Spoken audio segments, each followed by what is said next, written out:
mabigat ang pera ng Isabong. Hindi to basta-bastang kalaban. Kasi nga, ang bigat talaga na kalaban sa dami ng pera. Sa dami ng pera.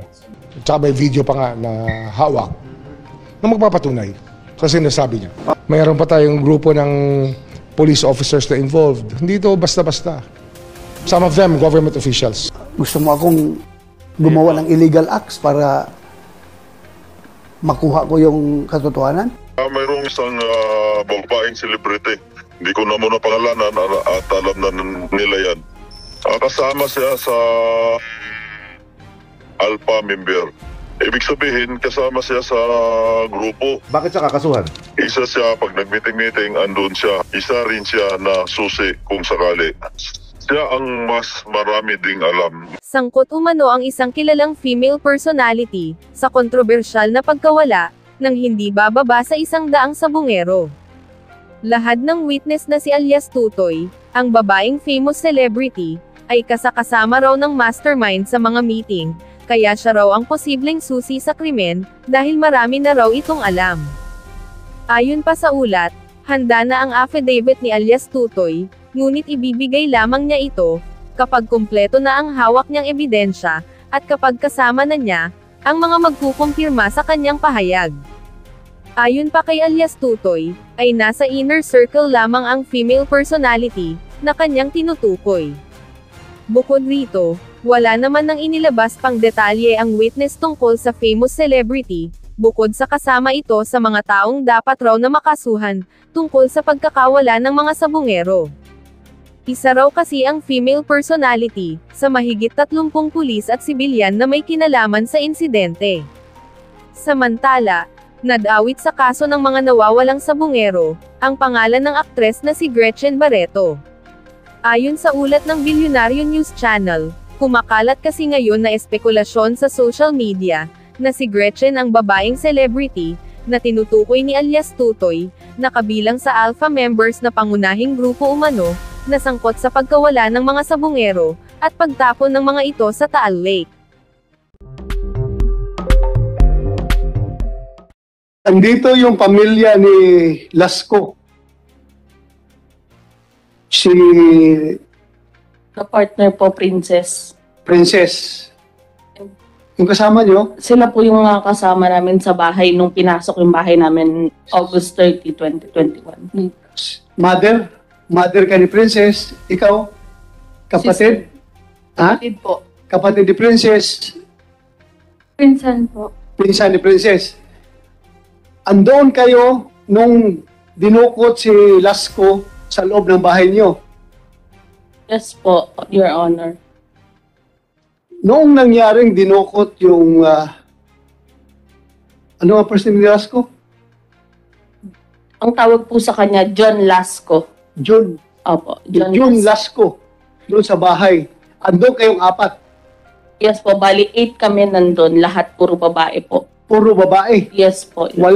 Yes. Ito ba yung insidente na sinabi mo na pati alkansya mo binitbit ng mga Yes mga po. pumasok sa bahay? Opo. Anong nawawala sa inyo? Anong Lahat dinala po ng aside kay gamit. Lasco? Aside kay John Lasco, yung mga losses niyo doon, para may binitbit pa doon na Alahas, mga bags, bolt. bolt. Opo. Anong laman ng bolt? Pero Pera. po, Your Honor. Pera. Yes po, yung mga alahas niya po. For the record, si John Lasco ay isang Isa pong master agent master agent and ng incorporator po ng online ng WPC. WPC, Yes po. Online Sabong. Okay. So, nung nandoon kayo, anong nangyari? Pwede mo ma-relate sa amin? Anong nangyari? Monday, August 30, nagsabi po siya na papunta na siya ng Manila kasi po, umuwi lang yun ng San Pablo weekend.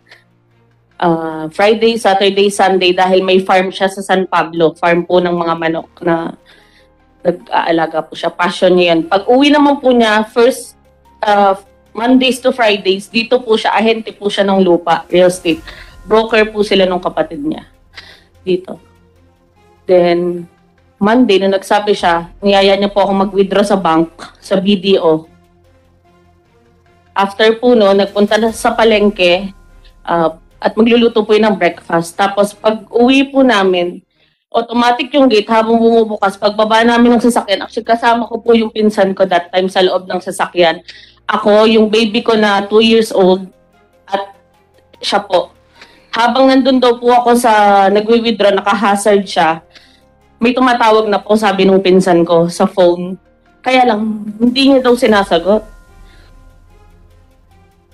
Hawak na lang yung baby ko, hinihintay lang po nila ako. Then, pag uwi po namin, pagpasok namin ng gate sa bahay, siya ang unang bumaba, umupo siya dun sa may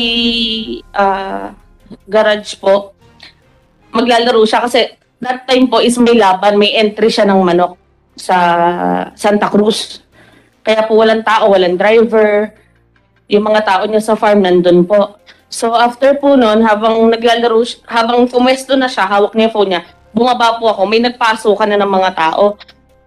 NBI kami, may warrant ka. Sabi ko, napatingin po akong ganyan. Tapos sabi niya, wala po akong kasalanan. Nagtaas agad siya. Pinapasok po kami sa loob. Pagpasok po namin sa loob, pinasasan siya, then sabi sa akin, may kaso yan, estafa, large-scale estafa. No bail, sabi po nung mga pumasok. Nagbababa po ng mas yun, is I'm not sure kung bakit. Basta inaayos niya po siguro. Kaya nakatingin lang po ako, sabi nung mama ko, nakatulala lang daw ako na siya lang kinakausap ko. Wala po. Sa totoo lang po. Yung iba pa nga po may utang sa amin. Paano po kami magkakautang ng million daw po?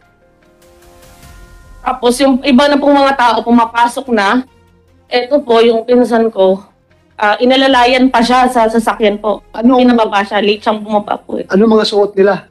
Naka-uniforme, naka-civilian? Naka-black po, may mga naka-shorts, may ibang naka-shorts na hindi ko alam kung nakuha lang sa kanto yung iba na mga.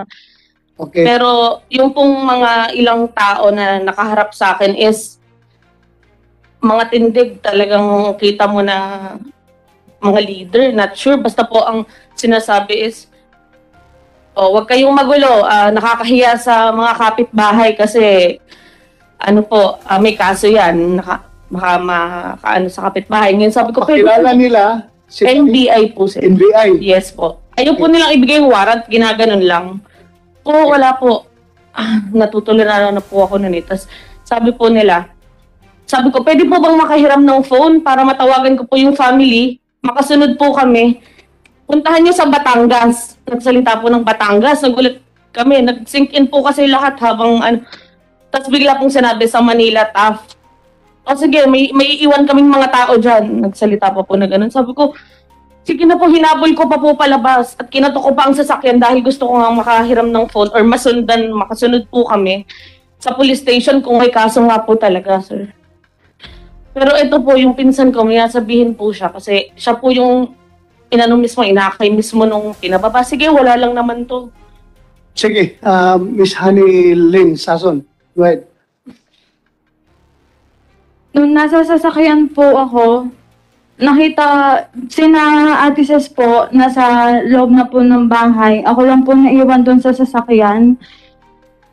Tapos nakita ko po yung ibang mga lalaki nakaitim na nandun pa po sa may pinto, dun sa may garahe po. Tapos po, yung driver seat po, yung pinto po niya bukas. Tapos nakita ko po sila, nung nakita nila ako, na nagaganunan po sila, na ang sabi po may tao pa sa loob. Nakita po nila ako sa sasakyan. Tapos po, nung nakita po ako, may isa po lalaki lumapit sa akin. Tapos sabi niya, bumaba ka na dyan, wala lang naman to. Mahinahon pa po yung pagsabi niya sa akin nun. Tapos po, Sandali. Okay ba? Ano Pwede ba tanggalin mo yung ano? Mahirap, hindi masyado maintindihan. Ano yung sabi, ano sinabing bumaba ka? sabi po niya na na bumaba ka na dyan, wala lang naman to. Sabi niya po sa akin. Wala naman to. Opo, ayun po ang sabi. Tapos po, sabi ko sige po, ayusin ko lang po to. Kasi inaayos ko po yung laruan nung pamangkin ko. Tapos po, hindi ko po mabuksan yung sasakyan na paglabas. Sabi ko, pwede po pabukas. Pinagbubuksan niya pa po ako ng sasakyan. Tapos po, nung hindi pa gumana yung pinto nung doon po niya ako pinadaan sa kabila. Sa kabila po na ako pinadaan. Tapos po, nung nasa pinto na po ako, tapos nakita ko po sila na nakaupo na sa sala, sa sopa. Tapos nakapalibot na yung mga lalaki. Tapos sabi sa akin nung nakatayo doon na ikaw, sino ka? Sabi sa akin. Sabi ko, napaganto po ako. Tapos sabi, ikaw, umupo ka dito. Sabi niya ganun. Sa ano ko po, ako po, namigay pa po ako ng face mask sa kanila. Kasi po, yung mga kasama ko po sa bahay, wala pong face mask noon. Kasi po, yung pinsan ko po, si Ate Lynn po, positive po siya that time. Tapos po, nakita ko po, ba't po nasa sala? Positive po yun. Kaya po ako po, namigay pa po ako ng face mask. Para lang po, concern ko lang din po dun sa may pamangkin po kasi ako, mga bata pa po yun eh. Tapos po, nung kakaupo ko lang po ng sasakyan, may isang lalaking umano sa akin na, ikaw, ka dito. Pinapasok niya po ako sa kwarto. Tapos po, nung pagpasok ko po sa kwarto, nakita ko po sila na kalat-kalat na po yung loob ng kwarto. Yung mga nakalatag na po sa higaan, kinukuha po nila. Tapos po, yung isa pong lalaki, pinadiretso niya po ako dun sa may lagayan ng bolt. Sabi niya po sa akin, ikaw, buksan mo to. Buksan ko daw po yung bolt.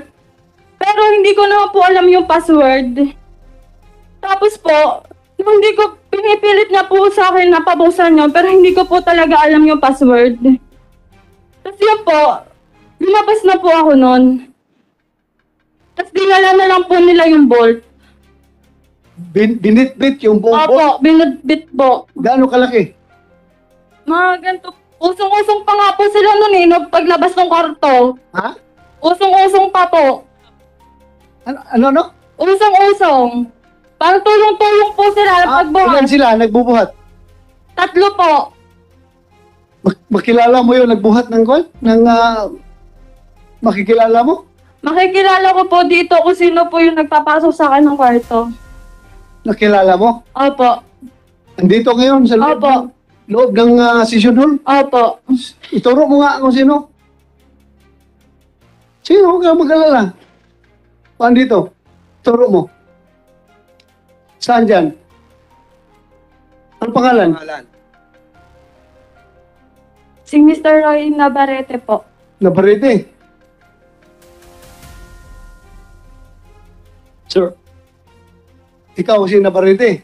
Yes, sir. Ano sasabi mo?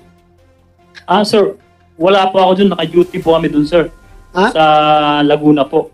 Wala po kami dun sa San Pablo po noong time na yun po. Hindi basta-basta kung ito, babae ito ha, powerless ito, mag-akusa sa isang pulis, nandito pa sa harap ng maraming tao. Hindi ito basta-basta, basta sabihin ko lang sa'yo na powerless itong tao na ito, hindi ito pwedeng i-coach, hindi ito pwedeng turuan. So, nandoon ka, wala ka? Yes, Your Honor. Wala po ako dun po. Yes, Your Honor. May mga evidence po ako, Your Honor, na nag-iikot po kami sa checkpoint kasi po... Kung kayo yun, kayo yung involved doon, kaya siguro hindi nag-responde yung tawag ng police assistance doon sa San Pablo Police Station, hindi nagre-react yung mga police doon dahil nga kayo yung nandoon. No, sir. Ano? Your Honor.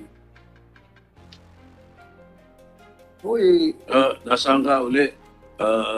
Mr. Navarrete? Saan ka nandoon ng mga oras na yun? Anong date? Sir, nag-ikot po kami sa mga checkpoint po sa Lumban. May mga, po kami, picture po kami dito, sir, na magpapatunay po na nasa Lumbang kami, sir. Check ko lang sir, anong mga time na yun. Kasi may, Anong oras? Anong araw uli nangyari yun? Exact date, Miss... malayo po yung area, sir, dun sa San Pablo, dun sa Sandali lang. Linawin na natin mabuti, ha? Miss Hanilyn, Po, anong araw yon? August 30 po. August 30. 30, 2021. Opo. Okay. Anong oras? Mga 9 po. Mga 10. Mga 10 ng umaga. Inabot po ng 10 na po. Around 10 o'clock ng umaga. Opo. Okay. August 30, around 10 ng umaga. Nasaan ka, Mr. Navarrete? Base po dito po, nasa Magdalena po kami. nag-ikot po sa mga checkpoint po, namimicture po. Bakit? Bakit based base dyan? Bakit Ay, ka pa magbase teka. sa binibigay ng abogado mo? Bakit hindi ka lang magsasagot ng diretso kung nasaan ka nung panahon na yun? Yes sir, medyo yung time na yung pumabalikan mo, malayo na sir eh. Dapat magre-rely ako dun sa kung saan ako na sa base sa cellphone ko sir. Kasi hindi ko naman memorize sa tagal dun sir eh. Your Honor. Sige sir, go ahead. Okay, I'm pretty sure General Carlos or General Cruz will be able to verify all these. Diba? Time, anong assignment, bakit siya nandun? Yes, Your Honor, we can check the actual detail of the Patrolman Navarrete. But right now, sir, I don't have the detailed order of Patrolman Navarrete during that time. Eh, kasi kami dito sa Senado, veterano kami sa mga tinatanong eh. Pag may sumagot sa amin ng diretso, eh malamang totoo sinasabi. Pero pag sinagot kami ng tumingin sa kung saan at sinabing based to dito sa ano, talagang medyo magdududa po kami. Ito po Sige, po yung kapatid ko, tuloy sir, mo. na pinasok nila may COVID that time. Kaya tiningnan niya rin yung mga pumasok sa kwarto. Ikaw yun? Ako po yung naka-quarantine nung araw na yun. Kapatid po ako ni Princess Montañez. Okay. So, identify mo rin ito. Kaya kwento ko lang po yung nangyari. Ha? Yung pong nangyari. Yung nangyari. Opo. Tulog po ako ng araw na yon. Nagising po ako. May nagsisigawan na po sa sala. Akala ko po, nagtatalo po yung mag-asawa, si Boss John po at saka si ate. Tapos sabi ko, ano kaya yun? Tapos maya-maya po, tumayo na ako. Narinig ko po parang ibang boses na po. Sabi niya, may ano ka, may kaso ka. Tapos bubuksan ko na po yung pintuan. Bigla pong may pumasok pong dalawang lalaki. Tapos po, namukhaan ko po yung isa doon. Namukhaan. Opo. Andito ngayon. Opo. Ituro mo kung sino. Si Roy Navarrete po. Navarrete. Opo, Navarrete. So dalawa na kayo nagtuturo kay Navarrete na pumasok doon sa bahay niyo. Ikaw, Ma'am Montañez. Mama ni Ces at saka ni Ili. Mami. Opo. Right. Ako din po kasi tinawag niya po ako. Tapos tinanong niya po kung kaano-ano po ako ni John Lasco. Sabi ko, manugang ko po siya. Tapos tinanong niya ako, ano ka ba dito? Sabi ko, ako po ay kasambahay lamang. Hindi ko po sinabi na ako ang mother nila. Basta sabi, tapos tinanong niya po ako, pwede ba buksan mo yung vault? Sabi ko, hindi ko po alam yung password. Ang nakakaalam po ay ang secretary niya. Tapos sabi, pinaturo niya sa akin yung vault. Sabi ko, hindi ko nga po alam. Sino? Sino yung niya? Roy, si Mr. Roy Baronet. Navarrete. Opo. Pinapaturo niya yung... Yung vault, pinabubuksan niya po sa akin. Tapos? Sabi ko, hindi ko po alam yung password. Tapos? Kamukhaan ko po din yung mata niya. Ha? Yung mata niya po at taas niya. So, apat kayo nag-identify dito Opo, kay Navarrete. Yung pong pamangkin ko, siya din po yung kumuha sa akin. Yung pong lalaking yan. Ito po yung magkasamang Kami po ang magkasama ng pinapasok dun sa pamangkin ko. master's Pinapasok bedroom. po kami sa kwarto. Nakakapagtaka lang po, alam nila lahat ng kukunin sa bahay. Grabe, inuna po nila yung kwarto namin. Paano po? As in, lahat ng gamit doon. Yung mga pictures po na talagang grabe yung... Ultimo pong baboy, talagang sinaksak nila. Lahat po ng gamit namin, 8 kami sa bahay, kinuha. Kahit yung mga wallet ko po, yung mga pera doon na nakasingit. IDs, lahat walang itinira sa amin. Bag ko po, kinuha din nila. Mga ID ko. Doon po nila lahat nilagay yung cellphone sa bag ko. 10 cellphone po yun, sir. Diyos ko, halos idinamay pa po nila yung tao. Roy Navarrete. Hindi ko po alam. Yes, sir. Ito, apat na babae ito nag-identify sa'yo. Yes, sir. ikaw pumasok doon sa bahay nila, kumuha sa, kinuha ninyo yung si June Lasco. Tapos kanina, yung dalawang magkapatid din, ikaw rin tinuturo. What a coincidence. Ano tingin mo? Makukumbinsi mo pa kaya ako? Yes, sir. Makukumbinsi mo pa kaya ako na wala kang kinalaman dito? Na, Yes. ito, sipalit na kaso ito, ha?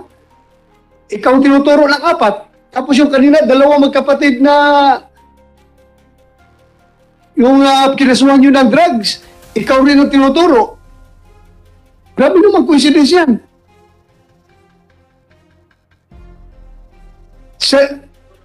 Ano ranggo mo? Patrolman, sir. Patrolman. Ilang years ka ng patrolman? Seven, sir. 10 years. 7, sir. 7. 7. Yes, sir. So, anong assignment mo since graduate ka sa pagka-police? Intelligence, sir. Puro intelligence na ang trabaho mo. Yes, sir. Since after recruit training mo, intelligence ka agad? No, sir. Mobile driver muna, sir. Mobile? Yes, sir. Tapos intelligence na? Yes, sir. So matagal ka, 7 years ka intelligence? No, sir. Mga around 5 years, sir. Mga ganun. Hindi siya...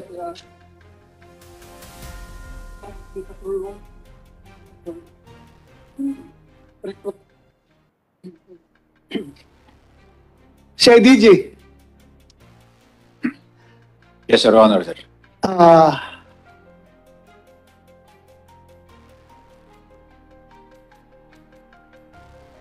Nabablanko na ako. Sige, sir. I-take charge. Yeah. General Cruz, Yes, Your Honor. in the light of 6 testimonies, what do you plan to do? Sir, right now, as I have said a while ago, that we have taken the statements of, or sworn statements of these witnesses, and we are preparing to file the appropriate case before the DOJ. And of course, we are still gathering more evidence, physical or circumstantial evidence, to support the testimonies of these witnesses.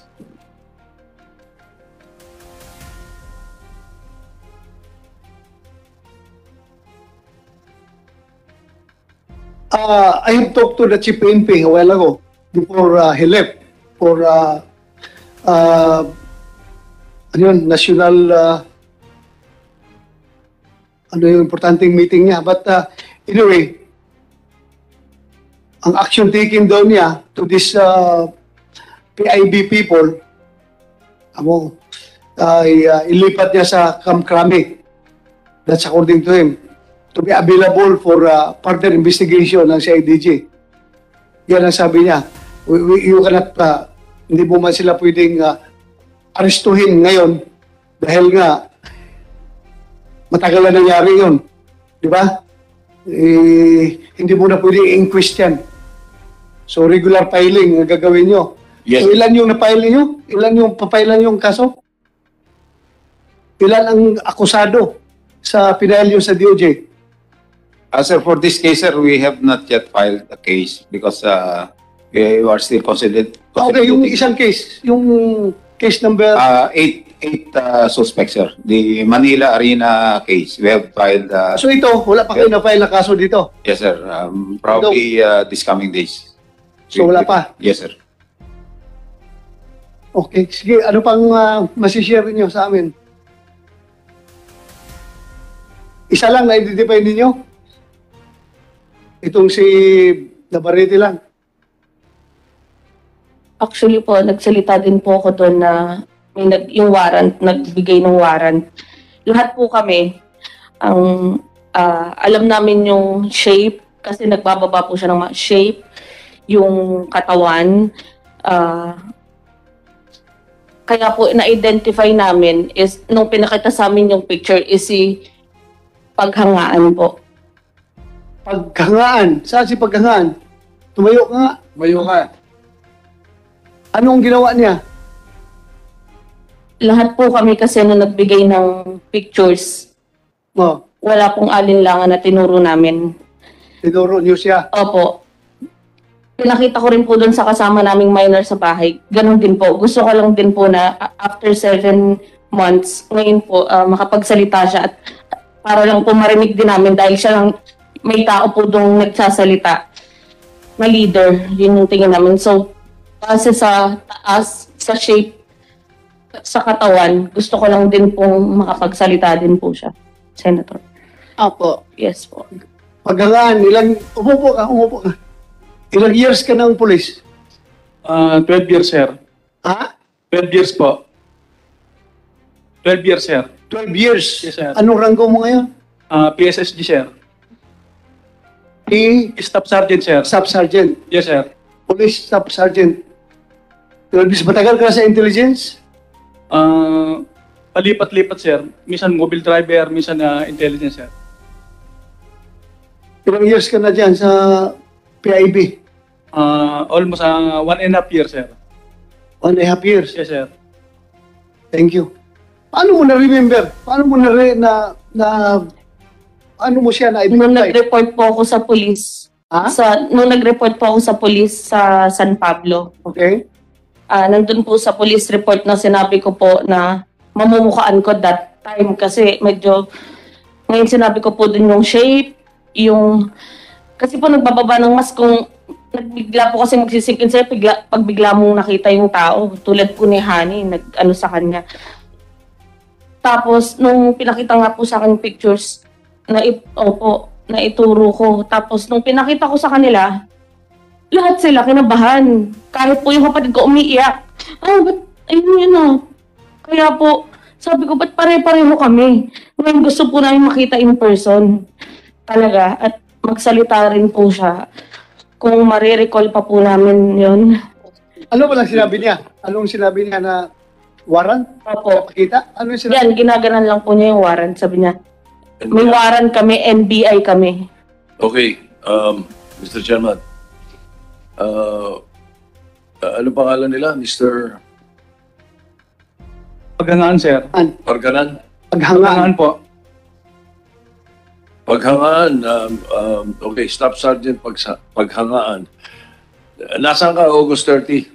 Then, Sir, nung August 30, 21, sir, nag-deliver po ako ng sabon, sir, sa Pila, Laguna. Meron po ako dito ang katunayan ng resibo, sir. Mga oras ng conversation namin, sir, sa text. Ng oras ay tumatama, sir, sa August 30, sir, 2021, 9:16 a.m., sir. Nag-deliver po ako ng sabon sa Pila, Laguna. Detergent powder po. Andito po yung cellphone ko, sir. Hindi ko po binubura ang conversation namin nung kausap ko, sir. Andito po, sir, yung resibo ko, sir. August 30, sir, 2021. anyway, is there a representative of the National Bureau of Investigation here? Si Director Distor is here? No.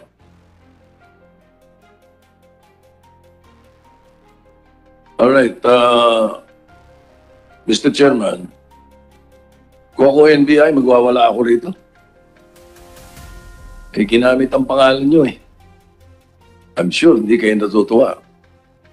And you can always be able to investigate the alibis being mentioned, di ba? All right, thank you.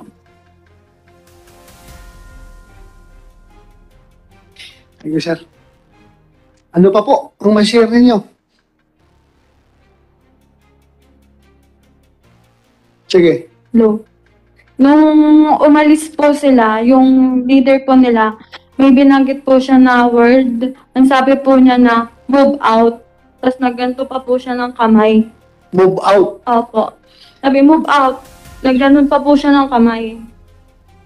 Mga kwan yan, mga military term yan. Tactical terms yan ng military or police terms. Move out. Yan yung command pag mag-withdraw. Kasi tapos Withdraw or po, move out. tapos po yung pagsalita po niya nun, siya na lang po kasi din na huling lumabas eh. Tapos sinundan po namin siya nung pinsan ko, nahingi po kami ng cellphone, tapos kinakatok pa po namin siya sa sasakyan, hindi po niya kami pinapansin. Pinagsaraduhan pa po niya kami ng pinto ng sasakyan na napakalakas. Sir, doon po kami nagtataka na bumanggit sila ng Batangas. Puntahan niyo sa Batangas. Tapos biglang, Manila TAF. Kaya kami, akala talaga namin NBI para mapuntahan. Masundan po. Kaya lang, wala na pong tumawag. Akala pa po namin is may ransom.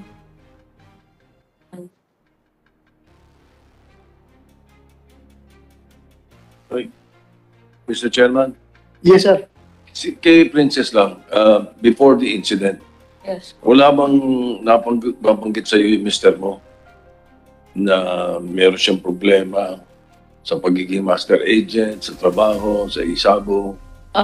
Basta Sunday night po is tinatanong ko siya, may problema ba? Kasi hindi na po siya, feeling ko talaga may pakiramdam po ako na hindi na siya, hindi, ano yun, balisado, parang, Balisa siya? balisa.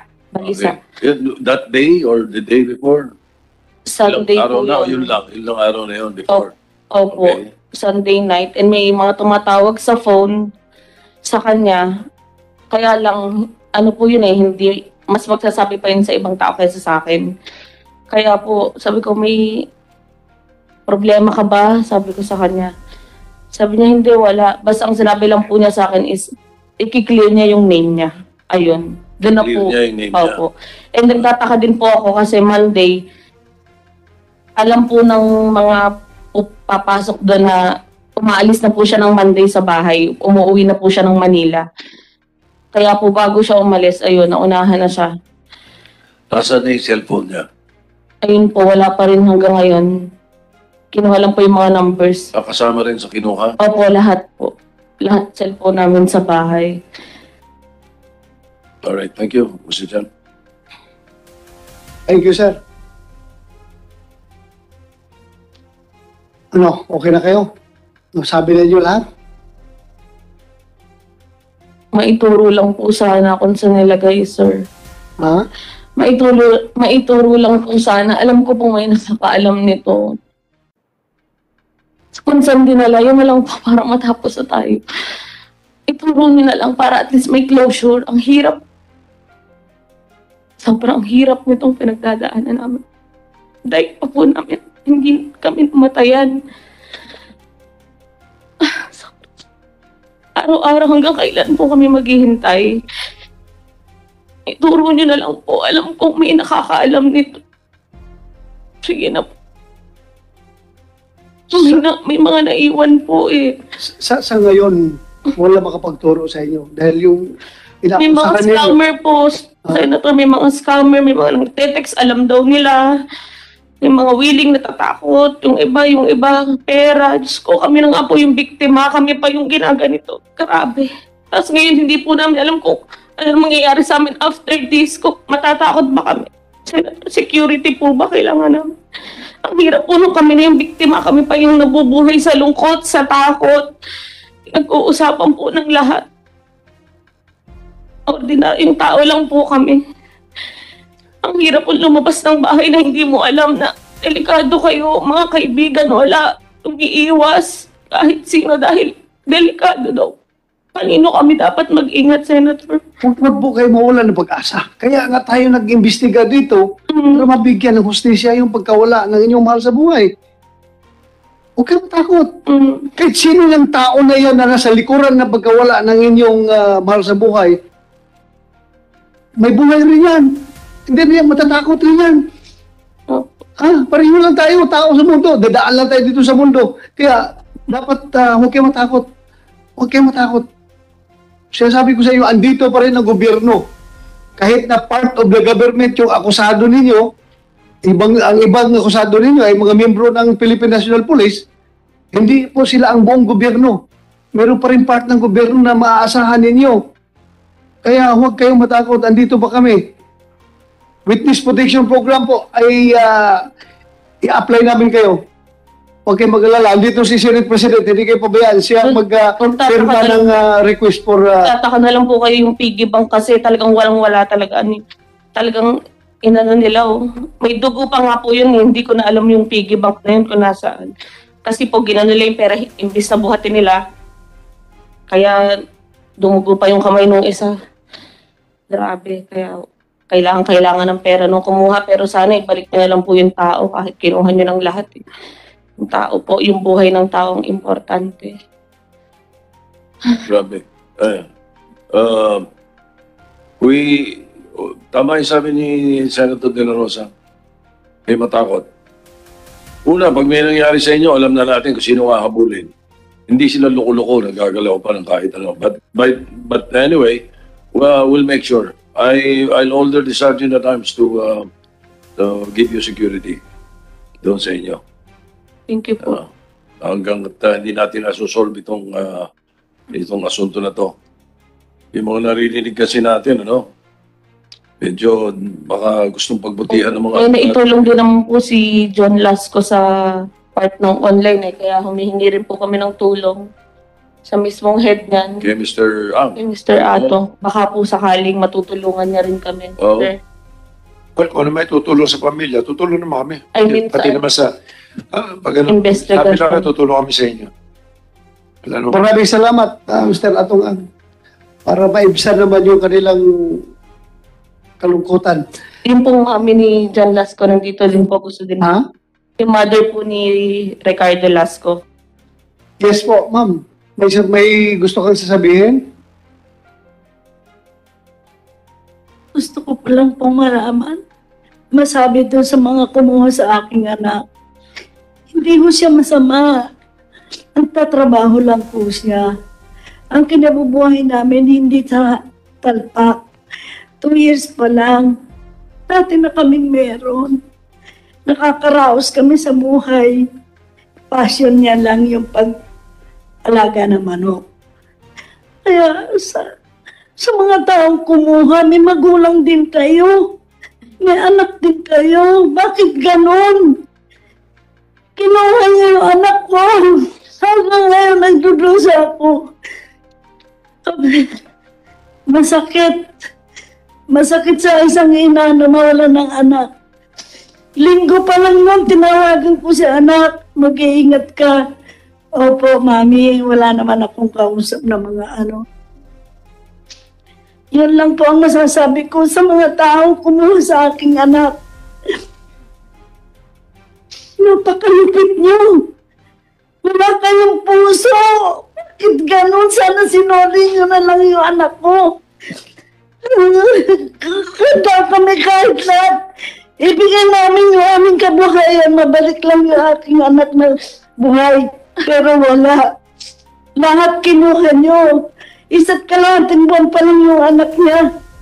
Lahat kami ang nabubuhay sa kanila dahil nagagatas, naglalahat. Tulong-tulong kami mag-iina. Gano'n kasakit sa isang yung niyang pamilya, gawin niyo yung gano'n.